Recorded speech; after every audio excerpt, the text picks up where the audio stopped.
تو یہ جو مرد زیادہ رہتے ہیں نا عورتوں کے ساتھ، زیادہ وقت گزارتے ہیں، زیادہ داستانیں سنتے ہیں، ان میں وہ ساری چیزیں پیدا ہو جاتی ہیں۔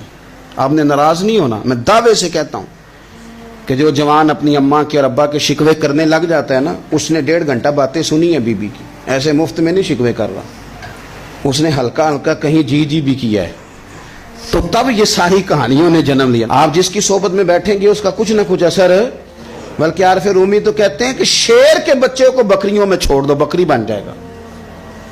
شیر کے بچے کو بکریوں میں چھوڑو، وہ بکری ہے، اس لیے کہ شیروں کی صحبت بندے کو شیر بناتی ہے۔ تو جب بیٹھنا ہی نہیں ہے، باتیں سارا دن یہ والی سننی ہے، ہر وقت رہنا ہی اسی داستان میں، پھر کمزور باتیں، پھر اپنے ماضی کے دکھ، پھر پتہ نہیں کیا۔ آپ نے ناراض نہیں ہونا، میں بعض جوانوں کی باتیں سن کے میرا دل کرتا ہے کہ اسے کہوں یار تو کیا بات کر رہا ہے، اپنا قد دیکھ، تو اپنی عمر دیکھ، رب نے تجھے مرد بنایا ہے، تو کمال آدمی ہے، تو کھڑا ہو۔ اگر اس طرح امت مسلمہ کے نوجوان رہیں گے تو میدانوں میں کس سے نکلنا ہے؟ بات بات پہ رو جانا، بات بات پہ سہم جانا، حالات کے سہمے ہوئے لوگوں کو بتا دو حالات بدل جاتے ہیں، ایک جیسے نہیں رہتے۔ آپ کی طبیعت میں دلیری اور وقار ہونا چاہیے۔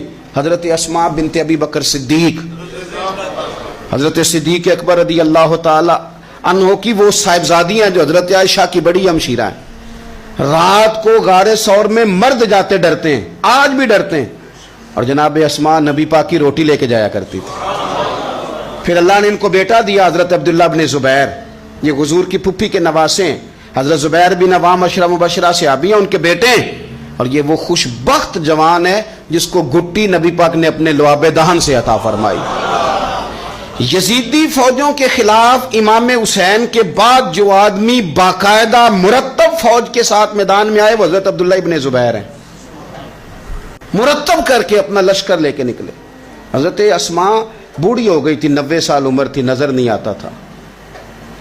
حضرت عبداللہ ابن زبیر جب لڑے یزیدی فوجوں کے خلاف تو کچھ ساتھی شہید ہو گئے، کچھ کے قدم پیچھے ہٹ گئے۔ حضرت عبداللہ ابن زبیر ماں کے پاس آئے اور ماں سے آ کے کہتے اماں میرے کچھ ساتھی کمزور پڑ گئے، کچھ شہید ہو گئے، اور یہ بڑے سخت لوگوں کی فوج سے ہمارا مقابلہ ہے، تو اس وقت تیرے ساتھ کوئی خدمت گزار نہیں، میں تیرا اکیلا سہارا ہوں، ماں تو بتا میں کیا کروں، آگے جاؤں کہ واپس مڑوں؟ نابینا ہیں حضرت اسماء، عمر ہے 90 سال، بیٹے کی پشت پہ ہاتھ رکھ کے کہتی ہیں پتر پہلے یہ بتا کہ تو حق پہ ہے کہ نہیں، تو حق پہ ہے کہ نہیں؟ ان ماں کی گود میں اسلام پلا کرتا تھا، حق پہ ہے کہ نہیں؟ تو حضرت عبداللہ ابن زبیر کہنے لگے اماں میں حق میں ہوں۔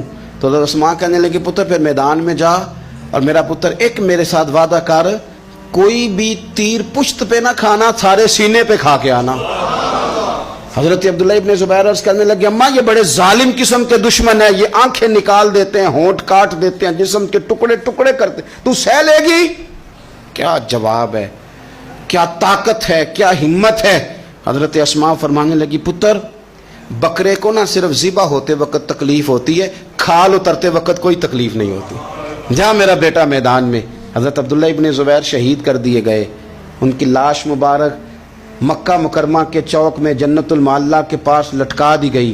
حجاج بن یوسف نے حضرت اسماء کو بلایا اور بلا کے کہنے لگا تجھے پتہ ہے تیرا بیٹا لٹکا ہوا ہے؟ فرمانے لگی ہاں مجھے پتہ ہے، یہ بچپن سے ہی شاہ سوار ہے، یہ گھوڑوں پہ رہنا ہی پسند کرتا تھا۔ اور پھر کیا جملہ کہا، حجاج کے لوگ کہتے ہیں یہ فوجوں میں اور تلواروں کی جھنکار میں کبھی نہیں کانپا تھا، پر حضرت اسماء جو نابینا ہیں ان کے جملوں نے نرزہ طاری کر دیا۔ فرمانے لگی حجاج میرا پتر لٹک گیا ہے، کہیں تیرے آگے جھکا تو نہیں نا؟ لٹک ہی گیا ہے، جھکا تو نہیں میرا پتر؟ 14 دن تک لٹکے رہے، لاش مبارک لٹکی رہی، لیکن حضور کا لعاب دہن تھا نا، لوگ کہتے ہیں قریب سے گزرتے تھے تو دور دور تک خوشبوئیں پھیلی ہوئی۔